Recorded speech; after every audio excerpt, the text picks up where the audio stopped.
G'day legends, Blake here with another video, and today I'm really excited to be in Max's Fishroom and Aviary. Yeah, of course. Yeah. There's so much to see here, heaps of Tanganyikans. So yeah, really excited to get into it and show you. Thanks so much for having me. No worries. Welcome. All right, Max, so let me know, first of all, how long have you been keeping fish for? I've been keeping fish for probably about just over 15 years. I love the fish. Started from after being married. Also getting to know Bill. Yeah. Is definitely the inspiration, and going to the fish stores. I used to always see fish, especially Tanganyikan fish. That really got me really interested, because initially I didn't even know what Tanganyika was. I couldn't even pronounce the name. So sure. Then the beauty about books and research really got me interested into Tanganyikans, and from having a couple of tanks to all this collection. So I've got about 70 different Tanganyikan types in this room. So all my efforts of raising and breeding, it's all around Tanganyikan Cichlids. Were you always into Tanganyikans, or did you start off in a different thing? Yeah, sure. I was, like any beginner, you tend to try different species, like South Americans or some Asian species like gouramis and stuff that you normally find in an aquarium store. But eventually, once you sort of get more into it, and you discover beauties of such fish and the rarity, and you get more interested, and then no more used to buy the little guppy. I used to pay the big bucks and buy the more exclusive high quality fish. Yeah, perfect. And then obviously over the years, breeding and ensuring that I didn't lose the species. Just through breeding, through sharing with other people that are also into Tanganyikans, has managed to keep these fish alive until this very time. Yeah. And so what was it about the Tanganyikans in particular that sort of drew your fancy? Well, with Tanganyikans, they do have colour, but it's not like the Malawi cichlids that are full of colour. What drew me to the Tanganyikans is their behaviour, and that the beauty also that the lake offers so many different varieties that you can house in one aquarium, but you can have fish that are shell dwellers, you can have fish that are rock dwellers, you can have fish that are leptosomas such as schooling fish, which are a top dwelling fish. Then you also got sand sifters. So that really fascinated me, and I just couldn't stop collecting them, and hence the collection that I have now. Then another thing I'm really drawn to is the shell dwellers. So there's so I've got a huge collection of shell dwellers, and then really fascinate me how they, from a pair, you can end up having 30 to 40 in the tank, and all grow up together to the point. Then they sort of get too maxed out in size, and you have to do something about it. Otherwise, they kill each other. Yeah. No, I totally agree. I think Tanganyikans have one of the best sort of personalities of all the fish, really, and they show great parental care too. So. Yeah, they do, especially the rock dwellers. So I don't have many of the rock dwellers, but I do have a couple of bays that I have rock dwellers, and they're amazing. You can see different generations in the tank, and they all coexist together, which is fascinating. Do you have a personal favorite, or one that took a long time to find, or anything like that? Personal favorite, probably the Tanganyikan killifish. It's such a beautiful fish. This is a young school of Tanganyikan killifish, and obviously to me it was very challenging to breed. But after understanding the behaviour and the best way to sort of get them to collect eggs from, because it's a killifish, and hence they're a scattering killifish, so they scatter eggs all day long, and so that was a bit of a challenge initially, but as you can see, over time I managed to build up my colony. Yeah, you've done well. And so just, I'm not really aware of how to do that. So you collect the eggs up, and then do you have to sort of keep them out of water like other killies? No. So these killifish, you don't do that of such, where they lay the egg in a crevice, and obviously after probably about 14 to 18 days a fully formed fish hatches out. Oh, cool. Yeah, and it's free swimming and it starts to feed. Yeah, perfect. Yeah, so that's their sort of way of breeding pattern, and they're not like the, other killifish that you need to dry them out to simulate, climate change or something along those lines. Yeah. And then I guess it's probably no secret, people can probably hear them and see them, but then the birds came in just recently. That's right. There's during COVID, everyone was home, and so I was here for many hours, and it was quite very quiet. All you heard was bubbles, so I decided to get some birds. And from one cage, it's become another hobby of mine where I'm breeding canaries and showing canaries and keeping some Australian finches and zebras. Different mutations there. Certainly easier to lift bird cages up to the roof rather than more fish tanks. Absolutely. That's really good. And definitely it sounds like nature in here. It does. It's very surreal, peaceful.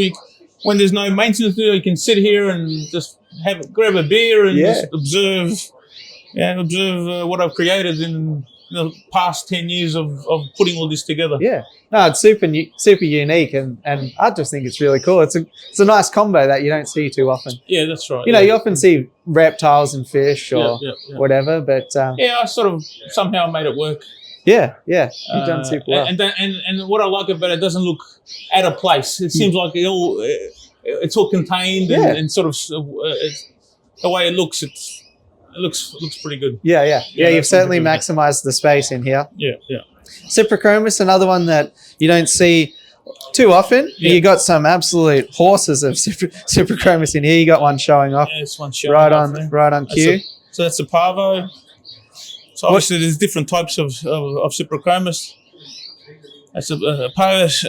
Down the bottom there's speckleback. Yep.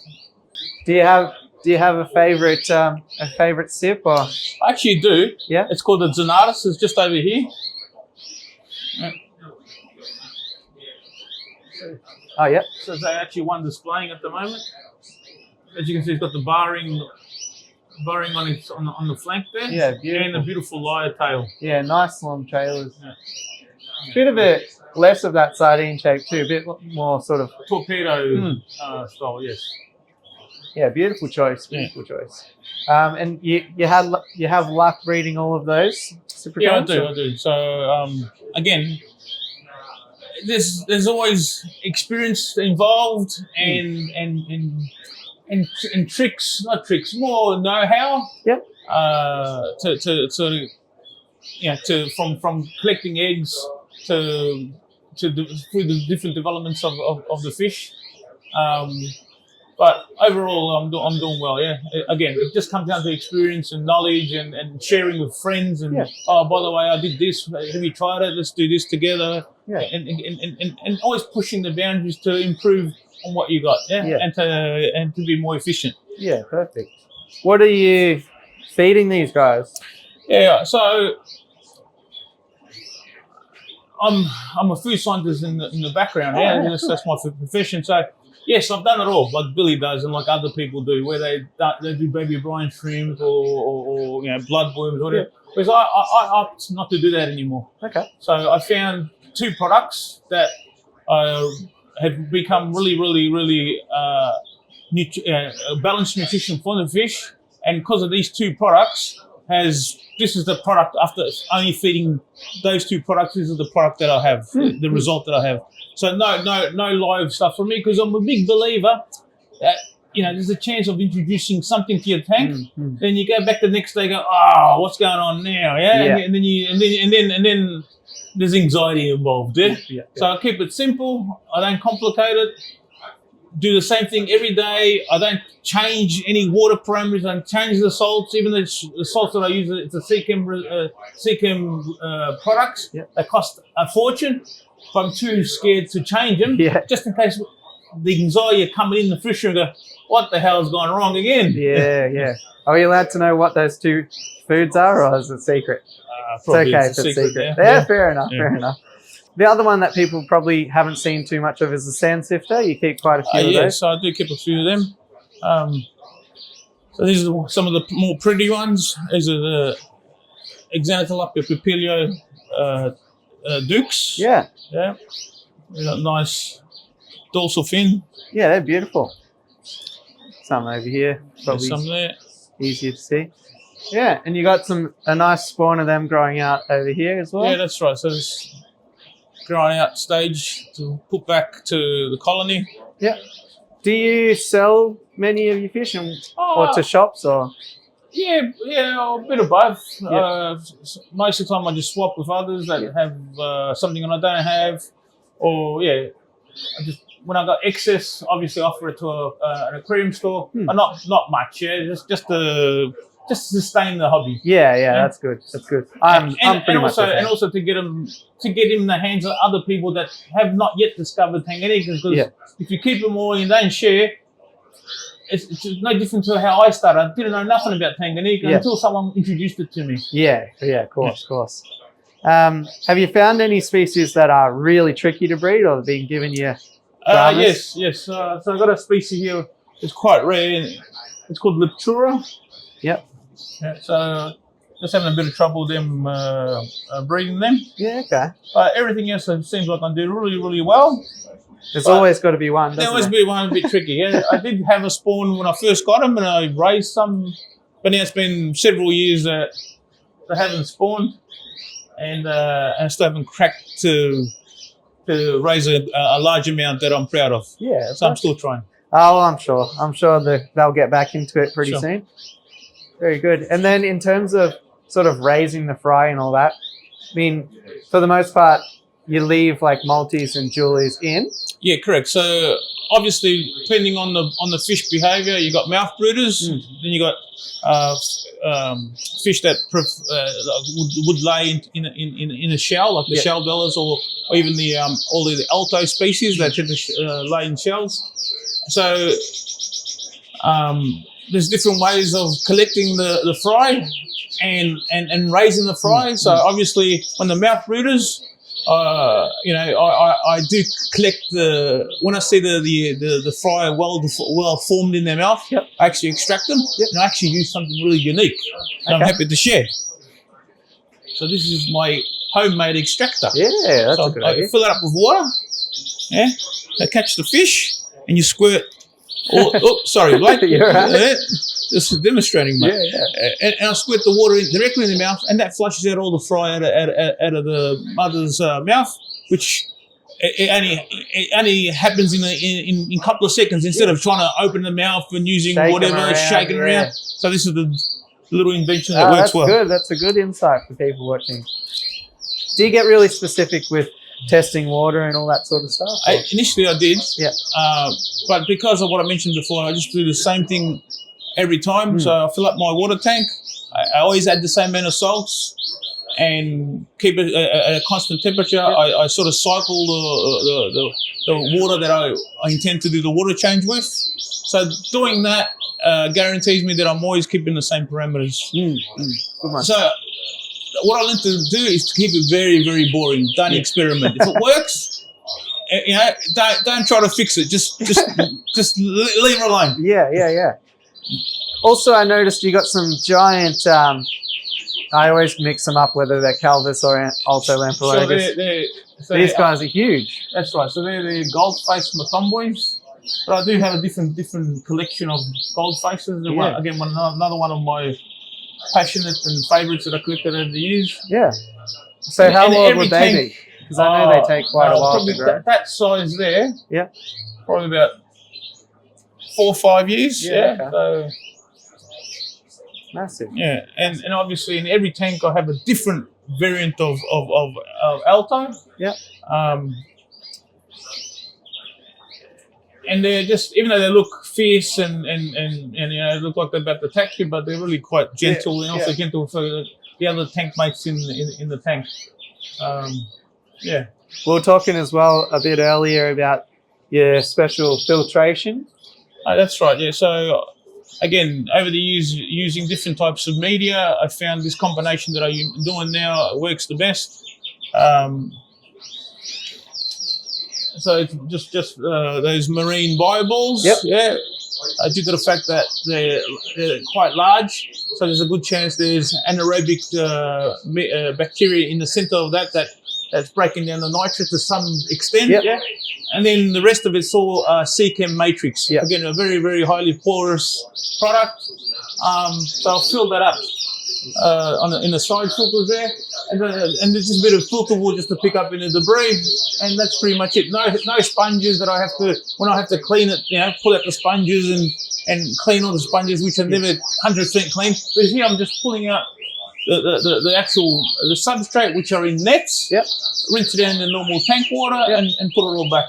And all of Nice your and tanks simple. are individually heated and individually filtered, aren't they? That's correct. Yeah. Yeah. It's just the way I set the room up.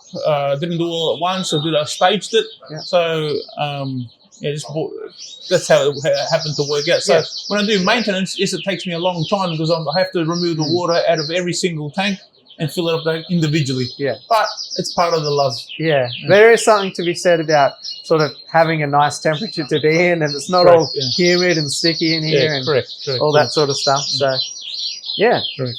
Overall, great fish room. Is there No, thank anything you. else you want to mention? Or Maybe have you seen all the shell dweller?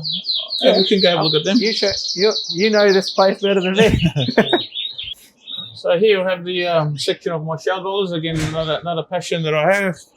So over the years, been collecting different types, and so the result that you're looking for is the volume of babies that you have in each section, and obviously some are easier to breed, some are a bit more aggressive to the young, and some are really relatively easier to breed.